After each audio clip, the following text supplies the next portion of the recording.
नमस्कार दोस्तों, एक बार पुनः अनन्या के इस मंच पर आपका स्वागत है। मैंने पिछले वीडियोस में आपको भारत में जो ब्रिटिश आर्थिक नीतियां थी उसको पढ़ाते हुए भारत पर उसके प्रभाव की चर्चा करने की बात कही है। तो जैसा कि मैंने कल आपसे शेयर किया, कार्ल मार्क्स और आरपी दत्त के अनुसार ब्रिटिश नीतियां भारत में 3 चरण पे थी। वाणिज्यिक पूंजीवाद और औद्योगिक पूंजीवाद या मुक्त व्यापार की नीति, और फिर उसके बाद वित्तीय पूंजीवाद। मैंने आपसे शेयर किया कि वाणिज्यिक पूंजीवाद के तहत उन्होंने यहाँ पर ज़्यादा से ज़्यादा टैक्स वसूली की योजना बनाई और इसके तहत विभिन्न प्रकार की भू राजस्व प्रणालियाँ चलाई। उसके पश्चात अत्यधिक करारोपण कर भारतीयों का आर्थिक शोषण किया, जिसका परिणाम बड़ा भयावह रहा। आगे मैं चर्चा करूँगा आपसे। दूसरे चरण में जैसा कि मैंने कहा कि भाई औद्योगिक पूंजीवाद में उन्होंने क्या किया कि अपने उद्योगों के अनुकूल भारत के बाजार को उन्होंने डेवलप किया। यहाँ ब्रिटिश कंपनियों के आवश्यकता अनुसार फसलें उगवाना शुरू किया, कृषि प्रधान देश में बदलाव कर दिया। यहाँ पे कृषि व्यवस्था जो परंपरागत थी उसे चेंज कर नकदी फसलों के उत्पादन को बढ़ावा दिया, जिसका बहुत बड़ा निगेटिव इफेक्ट पड़ा। ठीक है, हमारी परंपरागत प्रणाली ध्वस्त हो गई, जिससे भुखमरी के हम शिकार हो गए और अपनी आवश्यकताओं की पूर्ति के लिए हम ज़्यादा से ज़्यादा जो है नकदी फसलें उगाने लगे, जो खड़े खेतों में ही बांट दी जाती थी, खड़ी फसल ही बढ़ जाती थी, और अपनी सामान्य आवश्यकताएं पूरी करने के लिए हम अंततः पुनः खरीदने पर विवश हो जाते थे, महंगा खरीदते थे, और जिसका परिणाम ये था कि हम ऋण जाल में फंस जाते थे। ठीक है, तो ये बड़ी स्थिति खराब हो गई। तीसरा चरण था वित्तीय पूंजीवाद। वित्तीय पूंजीवाद की जो स्थिति थी, इसमें ब्रिटिश व्यापारियों को भारत के कुछ चुनिंदा क्षेत्रों में पूंजी निवेश भारतीय लाभ की गारंटी पर दी गई। जैसे रेलवे की मैं बात करूं, 5 से 10% भारतीय लाभ की गारंटी पर रेलवे का यहाँ विकास कराया गया। डाक, तार, जूट, चाय, इन सारे इंडस्ट्रियों में इन्होंने जो है अपने पूंजी निवेश कराए, लेकिन हमारी बेसिक इंडस्ट्रियों में इन्होंने पूंजी निवेश नहीं कराया। जैसे कपड़ा उद्योग हमारा बड़ा महत्वपूर्ण उद्योग था। और दूसरी तरफ मैं आपसे बात करूं कि जो इस्पात, स्टील इंडस्ट्री थी, इन्होंने वहाँ पर भी कोई नहीं निवेश किया। तो हमारे मूलभूत विकास के लिए, जिसे कहते हैं कि स्टील इंडस्ट्री में लगाते तो हमारा इंफ्रास्ट्रक्चर डेवलप होता। तो इनकी नीयत सीधी सी खोट थी। और अगर ये कपड़ा इंडस्ट्री में निवेश करते तो हमारे यहाँ की स्किल्ड पावर, जो स्किल्ड मैन पावर थी, उसको रोज़गार बढ़िया से मिलता, तो बेरोजगारी दूर होती। दरअसल इनका कहीं भी यह उद्देश्य नहीं था कि भारत का इंडस्ट्रियलाइजेशन हो, बल्कि इनका तो यह उद्देश्य था कि भारत का डी इंडस्ट्रियलाइजेशन हो, अनौद्योगिकरण, किसी प्रधान देश की ओर इन्होंने पलट दिया। तो ये तीनों चरण का मैंने आपको निचोड़ बताया। और कल मैंने आपको प्रथम चरण से जोड़ने का प्रयास किया। जो प्रथम चरण हमने कल आपसे शेयर किया था, ब्रिटिश पूंजीवाद का प्रथम चरण, तो जब हमने कहा कि यह वाणिज्यिक पूंजीवाद था, वाणिज्यिक पूंजीवाद पिछले वीडियोस में हमने आपको बताया, जिसका दौर लगभग हमने आपसे शेयर किया था कि ये प्लासी की लड़ाई से शुरू होकर और ये 1813 के चार्टर एक्ट की व्यवस्था तक जाते हैं। तो अब आपको मैं बताना चाहूँगा कि इसके तहत भू राजस्व प्रणालियाँ इसमें प्रयोग की गई थी। वो कौन कौन से भू राजस्व प्रणालियाँ, कल हमने आपसे 2 को शेयर कर दिया। जैसे हमने आपसे कहा कि भाई इजारेदारी जिसे कहते हो ठेकेदारी, इजारेदारी इजारेदारी वैसे अगर आपसे पूछा जाए सबसे पहले भारत में कहाँ दिखती है, तो आपका आंसर ठेकेदारी या इजारेदारी शाहजहां से जोड़ना होगा मुगल काल में, ठीक है। लेकिन इसको आधुनिक स्टाइल की ठेकेदारी में अंग्रेजों ने प्रयोग किया था, वॉरेन हेस्टिंग्स ने इसको प्रयोग किया था, ठीक है। फिर आपको बताऊं, कल मैंने दूसरा आपसे शेयर किया, अस्थाई बंदोबस्त, अस्थाई अथवा इस्तमरारी बंदोबस्त हमने आपसे शेयर किया। आज भू-राजस्व प्रणालियों के अगले चरण में हम आपको लेके चलते हैं, जिसमें दो प्रमुख भू-राजस्व प्रणालियां हैं जिसकी यहां पर चर्चा होनी है आपसे। एक है रैयतवाड़ी बंदोबस्त या रैयतवारी कह लें, कोई दिक्कत नहीं है, इंग्लिश में एक जैसा ही दिखता है। और महालवाड़ी, इन दोनों को आपको आज जानना है।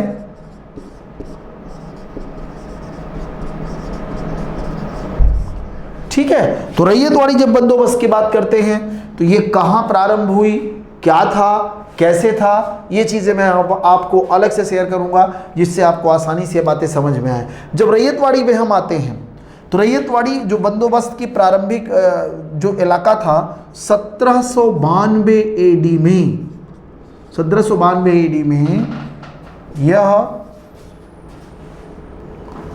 तमिलनाडु माने मद्रास, आज के तमिलनाडु में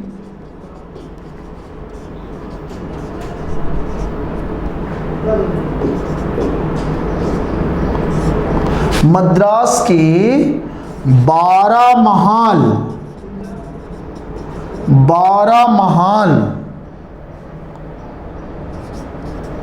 से प्रारंभ हुई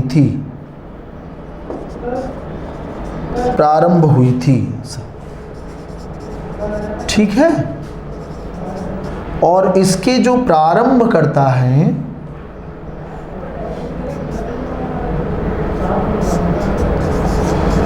संस्थापक कैप्टन रीड है। कैप्टन रीड हैं। मेजर मुनरो ने भी इसमें महत्वपूर्ण भूमिका निभाई। जो मेजर मुनरो है, मेजर मुनरो ने इसको व्यवहारिक आधार पर यह 1820 एडी में इसका सर्वाधिक विस्तार किया। 1820 एडी में विस्तार, कहां विस्तार किया इसको मैं आपसे शेयर कर रहा हूं, तो ठीक है। अब देखिए ये जो रैयतवाड़ी बंदोबस्त है 1792 में मद्रास के बारामहाल क्षेत्र से शुरू हुई थी और इसको शुरू करने वाले कैप्टन रीड हैं। हालांकि मेजर मुनरो का भी इसमें योगदान है। बाद में सबसे ज्यादा जो व्यवहारिक प्रयोग किया, विस्तार किया, मेजर मुनरो ने किया। अब इस व्यवस्था में क्या क्या प्रावधान थे ये मैं आपको यहां शेयर करने जा रहा हूं, उसके पश्चात आपको महालवाड़ी में जोड़ूंगा। कुल मिलाकर इस वाणिज्यिक पूंजीवाद का जो चरण है इसमें ज्यादा से ज्यादा अंग्रेज क्या चाहता था, अपना व्यापारिक लाभ चाहता था। तो आपको मैं जानकारी देना चाहता हूं कि जो अस्थाई बंदोबस्त था उसमें एक बिचौलिए वर्ग की आवश्यकता थी, तो उन्होंने जमींदारों को भूस्वामी मानते हुए उन्हें इसके लिए अधिकृत किया, जिससे उनका समर्थक एक वर्ग वहां तैयार हो गया। लेकिन अब जब वो दक्षिण में देखे, दक्षिण में उन्होंने ऐसा कोई बदलाव दूसरे तरीके से किया। ऐसा कोई बदलाव करने से पहले उन्होंने देखा क्या कि हमें क्या वहां किसी की आवश्यकता है, किसी मध्यम वर्गीय वर्ग की जरूरत है। तो उन्होंने महसूस किया कि नहीं, वहां पर तो हमारा कंट्रोल पहले से, क्योंकि कर्नाटका में उनका पहले से ही सिस्टम मजबूत था, कर्नाटक राज्य उनका अधीन स्थायी। मैसूर मतलब जो हैदर अली वाला था, तो हैदर अली को मारा जा चुका था, वहाँ उनका कंट्रोलिंग हो ही गया था। हैदराबाद में उनके समर्थक लोग नवाब थे ही, मराठे धीरे धीरे कमज़ोर हो ही रहे थे, है ना। तो इसीलिए उन्होंने दक्षिण भारत में बिचौलिए वर्ग का कोई सहयोग नहीं लिया। तो किया, जिससे क्या फ़ायदा होगा, उनको टैक्स रेट ज़्यादा मिल जाएगा, है ना। क्योंकि क्योंकि आपने अस्थाई बंदोबस्त में ये चीज पढ़ा होगा कि भाई अस्थाई बंदोबस्त में जमींदारों को टैक्स वसूली के बदले उनका भी हिस्सा मिलता था।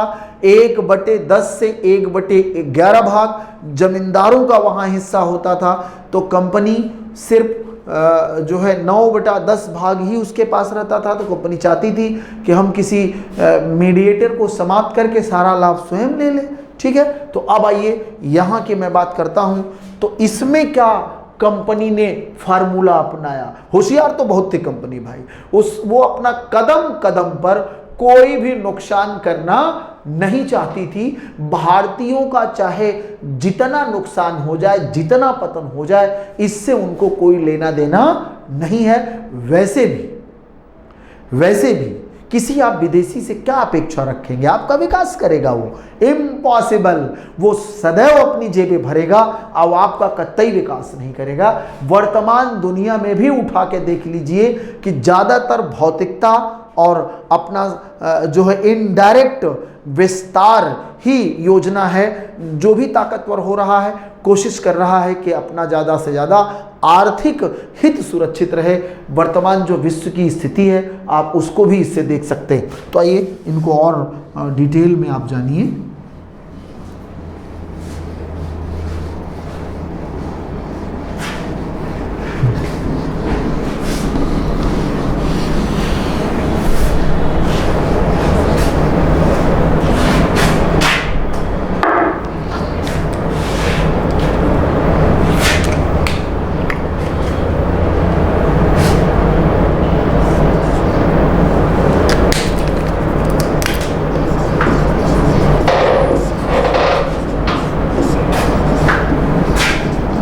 जैसा कि मैं बताया,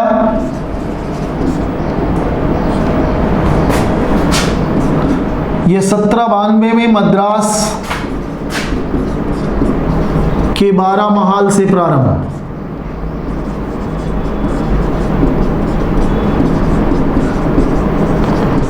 ठीक है, लेकिन इसका टोटल एरिया पर्याप्त था। बंदोबस्त होता है, इसका टोटल एरिया सबसे ज्यादा 51% ब्रिटिश भारतीय भूक्षेत्रों में यह फैली थी। ब्रिटिश भारतीय भूक्षेत्र इसका इलाका था।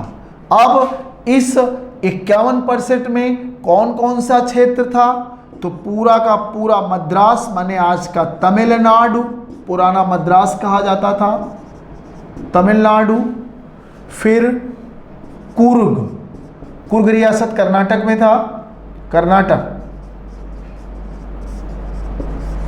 बंबई, ठीक है। फिर पूर्वी बंगाल, पूर्वी बंगाल मतलब आज का बांग्लादेश, वर्तमान बांग्लादेश, एवं असम, आसाम या असम। तो ये इलाके थे। ये 51 क्षेत्र, माने पूरे के पूरे भारत के उनके जो अधिकार क्षेत्र में भारत था, उसमें 51% इलाके में यह भू राजस्व व्यवस्था थी। अब इसकी खास बात क्या थी? इसमें भूस्वामी किसे माना गया? जैसे अस्थाई में तो जमींदार, इसमें किसे माना गया? भूस्वामी। रैयत को माना गया। रैयत मतलब किसान। ये बड़ी ही व्यवहारिक भू राजस्व प्रणाली है, यह और सदियों से चली आ रही थी। शेरशाह सूरी ने भी इसी का प्रयोग किया था, है ना। अकबर ने इसका प्रयोग किया, शिवाजी ने इसका प्रयोग किया। तो सबसे परंपरागत जो हमारी भू राजस्व व्यवस्था थी यही है कि डायरेक्ट किसानों से जिसमें व्यवस्था की जाए वह रैयत या रैयतवाड़ी कहलाती है। तो इसमें सीधे किसानों से समझौता किया गया। रैयत किसानों को भूस्वामी मानते हुए उन्हीं के साथ समझौता। अब इसका दो लाभ हुआ। इस व्यवस्था का प्रभाव क्या हुआ? मुख्यतः इसका दो प्रभाव, एक कृषक अपनी भूमि को गिरवी अथवा बिक्री या विक्रय कर सकता था। भाई भूस्वामी वो हो गया तो उसका सीधा अधिकार हो गया। दूसरा, बिचौलिए, इसे आप जमींदार कह सकते हो। बिचौलिए वर्ग का समापन, बिचौलिया वर्ग इससे समाप्त हो गया। अब देखिए, जब इसके विस्तार की बात आई तो ये मोस्टली इसका जो विस्तार हुआ वो 1820 एडी में, ठीक है, मेजर मुनरो द्वारा विस्तार, कैप्टन रीड प्रारंभ करता थे और ये विस्तार करता। तो इससे आप बेहतर तरीके से इसको समझ गए होंगे। अब हम लोग अगली भू राजस्व व्यवस्था में चलते हैं जिसका नाम है महालवाड़ी। तो रैयतवाड़ी आपने बेहतर तरीके से समझ लिया। आइए अब हम चलते हैं महालवाड़ी में।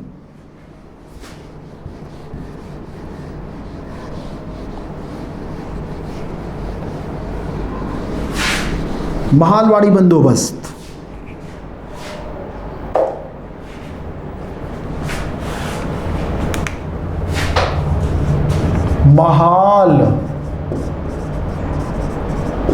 महालवाड़ी बंदोबस्त। महालवाड़ी बंदोबस्त के जन्मदाता, जनक अगर कहें तो ब्रिटेन में हॉल्ट मैकेंजी इसके माने जाते हैं। जन्मदाता हॉल्ट मैकेंजी। ये थॉट इसी बनते की है ब्रिटिश परिप्रेक्ष्य में। परिप्रेक्ष्य माने ब्रिटिश एरिया में इसी ने सबसे पहले प्रयोग किया था। ठीक है, भारत में इसका सर्वप्रथम बार प्रयोग किसने किया? भारतीय क्षेत्रों में इसका व्यवस्थित प्रयोग मार्टिन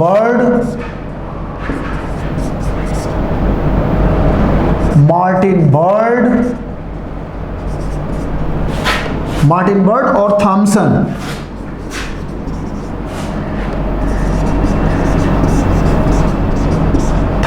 थे। ठीक है, अब ये व्यवस्था बेहतर थी। इसको मुंबई के सेक्टर में भी थोड़े बहुत संशोधनों के साथ लागू कर दिया एल्फिंस्टन एंड लेफ्टिनेंट बिगनेट ने। थॉमसन, इधर बर्ड, इन लोगों ने पूरे सामान्य रूप से व्यवस्थित प्रयोग किया। बंबई में इसके प्रयोगकर्ता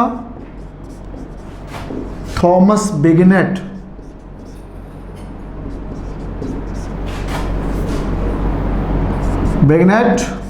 एवं एलजी लेफ्टिनेंट गवर्नर एल्फिंस्टन। ठीक है, अब देखिए, हॉल्ट मैकेंजी ब्रिटिश परिप्रेक्ष्य में, भारतीय क्षेत्रों में इसका व्यवस्थित प्रयोग मार्टिन बर्ड और थॉमसन ने किया। मार्टिन बर्ड और थॉमसन ने इसमें क्या किया अभी मैं समझाता हूं आपको। बंबई में इसको थोड़े बहुत परिवर्तनों के साथ रैयतवाड़ी के साथ मिक्स करने के लिए थॉमसन और बिगनेट ने थोड़ा बहुत, एल्फिंस्टन ने इसको प्रयोग किया, एल्फिंस्टन और बिगनेट ने। ठीक है, ये महाराष्ट्र का उस समय माने बंबई का गवर्नर ही था, लेफ्टिनेंट गवर्नर था, और बिगनेट उसके सहयोगी थे। ठीक है, अब इस व्यवस्था में क्या सिस्टम अपनाया गया? इस व्यवस्था में संपूर्ण महाल अथवा ग्राम के साथ समझौता, पूरे गांव के साथ समझौता किया गया, या कई गांवों के मिलाकर के समझौता किया गया। मीडिएटर के रूप में कोई जमींदार टाइप का नहीं रहता, बल्कि लंबरदार जो गांव के मुखिया होते थे उन्हीं से यह बात की जाती थी। तो संपूर्ण महाल अथवा ग्राम के साथ इसमें समझौता हुआ। जो इसका प्रारंभिक स्थल, जब ये प्रयोग की गई तो 18 सबसे पहले इसका जो प्रयोग हुआ वो बंबई सेक्टर में प्रयोग हुआ था। तो प्रारंभिक रूप से 1822 में, और इसका व्यवस्थित प्रयोग 1800 माने 1830 से 33 के बीच में इसको मार्टिन बर्ड द्वारा इसको शुरू किया गया।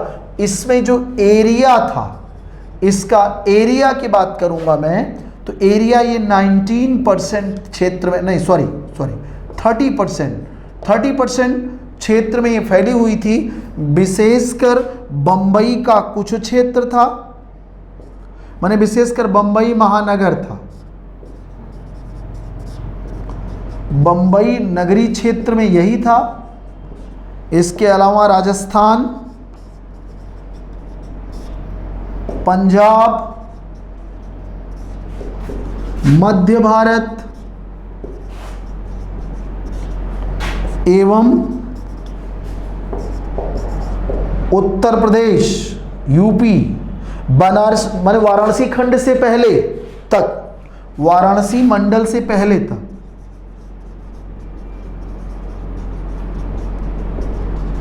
वाराणसी मंडल से पहले तक, ठीक है, 30% एरिया था। अब आइए, इसको आप बेहतर तरीके से समझ चुके होंगे। अब टैक्स रेट, इसमें टैक्स रेट सर्वाधिक था, 66% टैक्स रेट लिया जाता था। अब समझिए, 1 कुंतल किसी के यहां पैदा हो 100 किलो अनाज, तो 66 किलो 66 केजी अंग्रेज उठा ले जाता था, उसके गुर्गे उठा ले जाते थे। तो सोचिए 34% में किसान क्या करेगा? खाएगा, जिएगा, कि अपने परिवार पालेगा, कि बच्चों की आवश्यकताएं पूर्ण करेगा, कि रिश्ते नाते निभाएगा? बर्बाद कर दिया इन्होंने पूरा चूस डाला, एब्जॉर्ब कर लिया। इसी ने जॉन सुल्लिवान ने एक स्टेटमेंट दिया था कि ब्रिटिश प्रणाली कुछ इस प्रकार काम करती है कि जैसे स्पंज, सोखता का नाम सुना होगा आप लोगों ने, यहां से सोख कर ब्रिटेन ले जा रही थी। उसने कहा कि गंगा नदी से सोखा गया जल टेम्स नदी में निचोड़ा जा रहा था।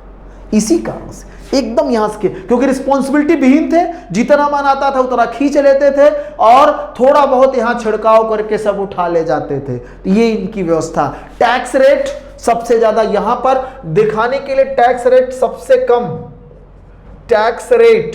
सबसे कम किसमें थी? 1/3 या 33%, वो थी अस्थाई बंदोबस्त में। लेकिन जो मीडिएटर थे, जमींदार था, वह ज्यादा खींच लेता था पैसा, ठीक है। और टैक्स रेट में दूसरे की भी बात कर ले रहा हूं यहां पर, जो रैयतवाड़ी है, रैयतवाड़ी में टैक्स रेट वन हाफ और 50% उसमें टैक्स रेट था रैयतवाड़ी में। तो देखा, जैसा कि मैंने कहा आपसे कि सर्वाधिक टैक्स रेट महालवाड़ी में है 66%। हालांकि ये जो थॉमसन था सहारनपुर क्षेत्र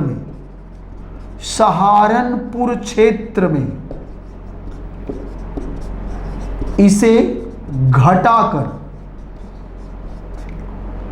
50% कर दिया था। इसीलिए तो सहारनपुर प्लान के तहत इसको 50% कर दिया गया था, जबकि सामान्य इसका रेट 66% था। ये सारे इलाकों में शोषण का स्वरूप इस व्यवस्था ने धारण कर लिया था। अब ये अंग्रेजों की भू राजस्व प्रणालियों के द्वारा भारतीयों का इतना जबरदस्त रूप से आर्थिक शोषण हुआ कि भारतीय जो है अपनी स्थिति बचाने में असमर्थ हो गए। मालिकाना हक से कृषक मजदूर की तरफ गए और मजदूर से बदतर स्थिति में पहुंचते हुए आत्महत्या तक को विवश हुए, या इतना भयंकर अकाल पड़ा, इतना भयंकर भारत में अकाल पड़ने लगे कि लोग यूं कहिए कि भूख प्यास से मर गए, क्योंकि सरकार अपनी न होने के कारण कोई व्यवस्था फिलहाल 18वीं से 19वीं सदी के पूर्वार्ध तक ऐसी कोई व्यवस्था थी।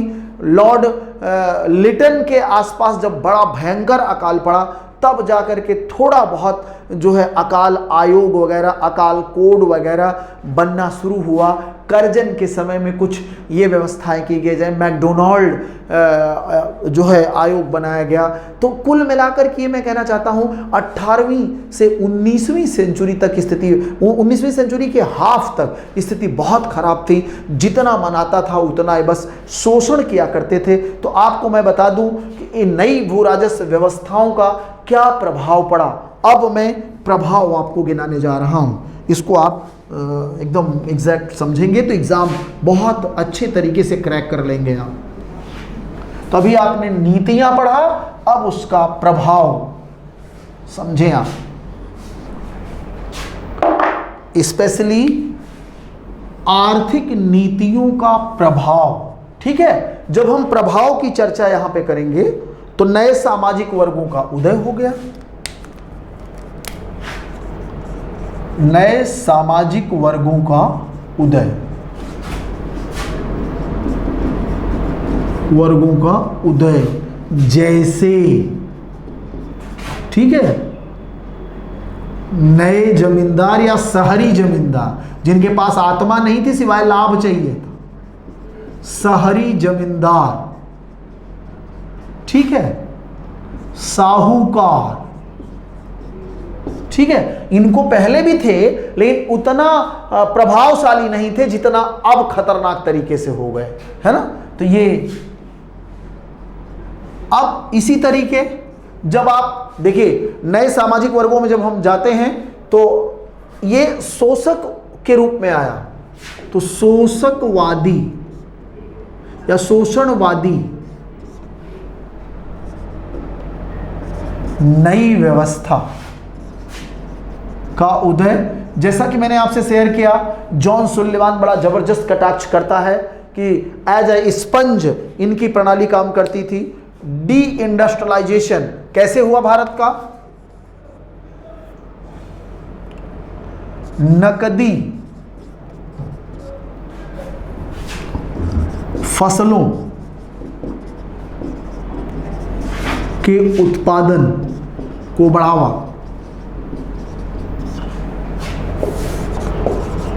भारत के शिल्प उद्योगों का विनाश कर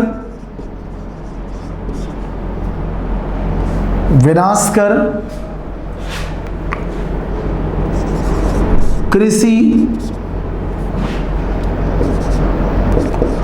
उत्पादन को बढ़ावा दिया, कृषि उत्पादन को बढ़ावा दिया। इससे क्या हुआ?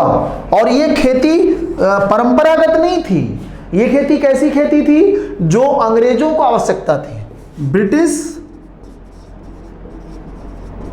आवश्यकता अनुसार फसलों का उत्पादन,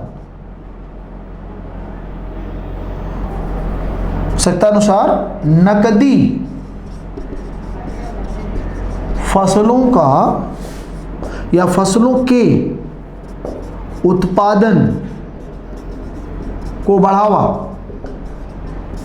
ठीक है, जैसे एग्जाम्पल फॉर नील, कपास, जूट, चाय आदि। ठीक है, तो ये इतनी डेंजरस व्यवस्था थी कि उनके आवश्यकता अनुसार फसलों का उत्पादन किया जाता था, जो वो खरीदेंगे और ज्यादती इस हद तक कि रेट इतना कम लगा देते थे और किसान दूसरे को बेच नहीं सकता था, क्योंकि इनके दलाल, गुमास्ता कहा जाता था, पहले ही गांव-गांव टहलकर किसानों की मजबूरी का फायदा उठाते हुए उन्हें अग्रिम भुगतान के रूप में बानगी दे देते, जिसको ददनी प्रथा कहते हैं। ददनी प्रथा यही थी कि किसान को पहले से ही कुछ न कुछ धन प्रोवाइड करा देना, जिससे किसान उनकी आवश्यकता अनुसार अपने खेतों में फसल का उत्पादन करेगा और उनके द्वारा फिक्स किए गए रेट पर बेच देगा। तो मैंने अब किसान को यही नहीं पता कि क्या रेट होना चाहिए, जो मजबूरी में रेट फिक्स हो गया उसी को बेच दिया, क्योंकि अन्य खरीदार न होने के कारण ब्रिटिश सरकार क्या करती थी, अन्य लोगों को प्रोटेक्शन ही नहीं देती थी, सरकारी सिस्टम से ही सारी चीजें अब्जॉर्ब कर लेना चाहती थी। तो मनमानी तरीके से दूसरा खरीदार पनपने ही नहीं दिया, जिससे क्या हुआ कि किसान व्यवस्था, अंग्रेजी व्यवस्था के चंगुल में फंसने को, जो वो चाहेगा उसी लेवल पर उनको जो है उसी तरीके से उत्पादन करेगा और उसी रेट पर उन्हें देने के लिए विवश होगा। ठीक है, तो अब आप ये समझिए, इससे स्थिति क्या हुआ कि कृषि का औद्योगिकरण तो दिखता है, लेकिन वो भी स्पेशली इनके अनुसार। तो इन चीजों से भारत की धन निकासी बहुत तेजी से बढ़ी।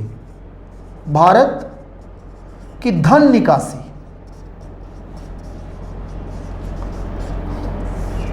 धन निकासी में तीव्र वृद्धि हुई। क्यों? दादा भाई नौरोजी ने इस बात को, आरसी दत्त, दादा भाई नौरोजी, उन्होंने धन निकासी के सिद्धांत को बड़े ही प्रभावशाली ढंग से बताया। दादा भाई नौरोजी एवं आरसी दत्त, माने रमेश चंद दत्त जैसे इतिहासकारों ने इसको अपनी भाषा में समझाया। क्यों भाई? अभी जॉन सुलिवान का स्टेटमेंट आप समझ गए होंगे, ये लोग जितना यहां पर कमाते थे उसका नकदी कैश नहीं ले जाते थे, यहां से रॉ मटेरियल खरीदा करते थे। भाई मान लीजिए 50,000 रुपए इन्होंने कमाया, समझिए कुछ इस तरीके, धन निकासी को इस तरीके आप समझ सकते हो। मान लीजिए अंग्रेजों ने भारत में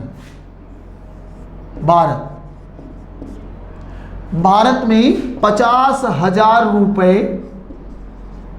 लाभ कमाया, सपोज दैट। तो अब ये 50,000 रुपए भारत में निवेश नहीं करना, यहां इंफ्रास्ट्रक्चर डेवलपमेंट हो जाता, यहां निवेश नहीं करते थे। अब क्या करते थे? 50,000 रुपए में क्या करते थे? भारत से अपनी आवश्यकता अनुसार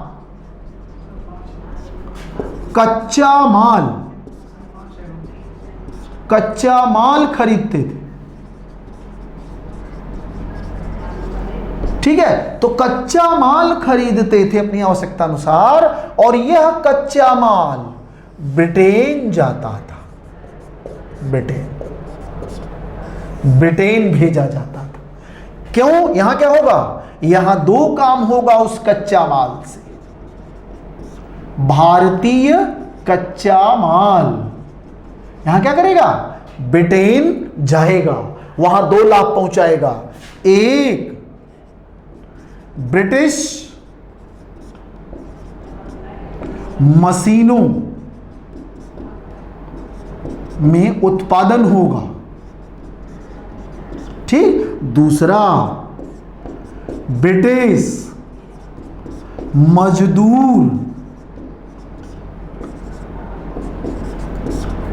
कार्य प्राप्त करेगा, ठीक, समझ में आया? यहां का सस्ता माल जाएगा भारत, 5,000 अगर कमाया है, या 50,000 या 5,000 कुछ भी कर लें आप, मैंने एक समझाने के लिए किया, कोई डेटा ये स्पेशली आपको दिमाग में समझने भर के लिए है। 50,000 का रॉ मटेरियल अगर वो खरीदेंगे कैश देकर, तो निश्चित है कि बार्गेनिंग करके 70,000 का माल खरीदेंगे, इससे कम का खरीदेंगे नहीं, क्योंकि दूसरा कोई खरीदार ही नहीं है, एक्चुअल कीमत ही नहीं देंगे, है ना। फिर ले गए वहां, अब वहां तैयार हुआ माल तो वहां के मालिकों को काम मिला। भाई ब्रिटिश मशीनों में तैयार होगा तो काम किसको मिलेगा? ब्रिटेन के मालिक को काम मिलेगा। और जब मशीनें वहां चलेंगी तो कौन रोजगार पाएगा? ब्रिटिश मजदूर रोजगार पाएगा, भारतीय मजदूर कहां पाएगा? वहां कहां? अगर यहां फैक्ट्रियां लगाते, अगर इनकी नीयत में खोट ना होता, विदेशीपन यही है कि अगर इनकी नीयत में ना खोट होता तो रॉ मटेरियल वहां क्यों ले जाते? यहीं फैक्ट्री लगाकर यहीं मशीनें चलाते और भारतीय मजदूरों को काम मिलता। नहीं, वहां ले गए तो मशीनों को काम मिला, उत्पादन हुआ, मजदूर को भी काम मिला, तो मालिक वहां धन कमाया। अब उस 50,000 के सामान की तैयार लागत मान लो सपोज दैट 1 लाख की हो गई। थोड़ा बहुत मटेरियल लगाया, मजदूरी वगैरह जोड़ जाड़ के 1 से 1.5 लाख हो गई। अब वह तैयार माल ब्रिटेन में तैयार हुआ, तैयार माल भारत में बिकने भी चला आया, बिकने भारत आया। तो ये सर्किल डेवलप हो गया। यहां से सस्ता जाएगा, वहां बनेगा, वहां काम पैदा होगा, वहां से फिर महंगा बिकने भी चला आएगा भारत, क्योंकि शासन उन्हीं का है। अपने मनमानी नीतियां बना ली, अपने मनमाफिक उनके उद्योगों को लाभ देने के लिए, है ना। तो ब्रिटेन से होने वाला निर्यात इन्होंने सस्ता कर दिया।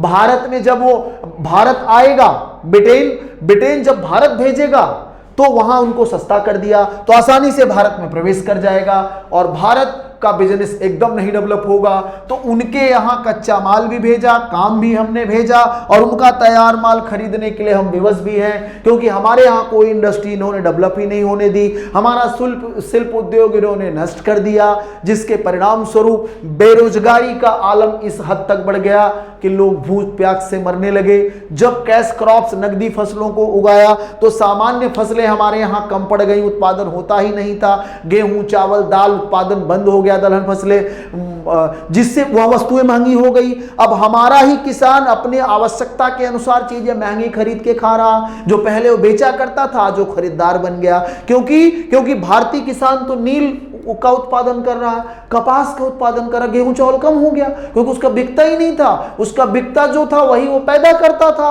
अब जीने के लिए उसे बाहर ही खरीदना है गेहूं चावल, पता चला और महंगे खरीदना पड़ रहा है। तो ये हालात हो गए, अकाल पड़ने लगे। अकालों की श्रृंखला की मैं बात करूं, 1865 से 66 एडी के बीच बंगाल, बिहार, उड़ीसा, मद्रास में भयंकर अकाल पड़ा, जिसमें लगभग 30 लाख लोग मारे गए। उसमें से 10 लाख अकेले उड़ीसा में मारे गए थे। ये मैं 65 से 66 के बीच की बात कर रहा हूं। ये अंग्रेजी भू राजस्व और आर्थिक नीतियों का परिणाम था। इसी समय ब्रिटेन में जबरदस्त रूप से इंडस्ट्रियलाइजेशन हो रहा था, वहां उत्पादन में वृद्धि हो रही थी, वहां रोजगार डेवलप हो रहा था और भारत में अकाल पड़ रहे थे। शासक दोनों वही, ब्रिटेन में भी ब्रिटिश शासक, भारत में भी ब्रिटिश शासक, लेकिन नीतियां दोयम दर्जे की, अपने लाभ के लिए यहां सारी की सारी नीतियां बनाई। इसी प्रकार 19th सेंचुरी के आसपास 1876 से 77 के बीच दक्षिण भारत, डेक्कन का भयंकर भीषण अकाल पड़ा, जिसमें मद्रास, मैसूर, हैदराबाद, महाराष्ट्र के हालात बहुत खराब हो गए। कहा जाता है कि अकेले मद्रास में लगभग 35 लाख लोग मर गए 77-78 के आसपास जो अकाल पड़ा, और मैसूर की 20% आबादी समाप्त हो गई। तो ये इनकी आर्थिक नीतियों का ही प्रभाव है। तो कभी भी विदेशी सिस्टम अच्छा नहीं हो सकता, अपना स्वदेशी सिस्टम ही हमेशा अच्छा रहेगा। इसी सेंस में स्वामी दयानंद सरस्वती ने कहा था कि खराब से खराब देसी सरकार अच्छी से अच्छी विदेशी सरकार से अच्छी होती है, क्योंकि उसके अंदर अपनापन होता है। Thank you.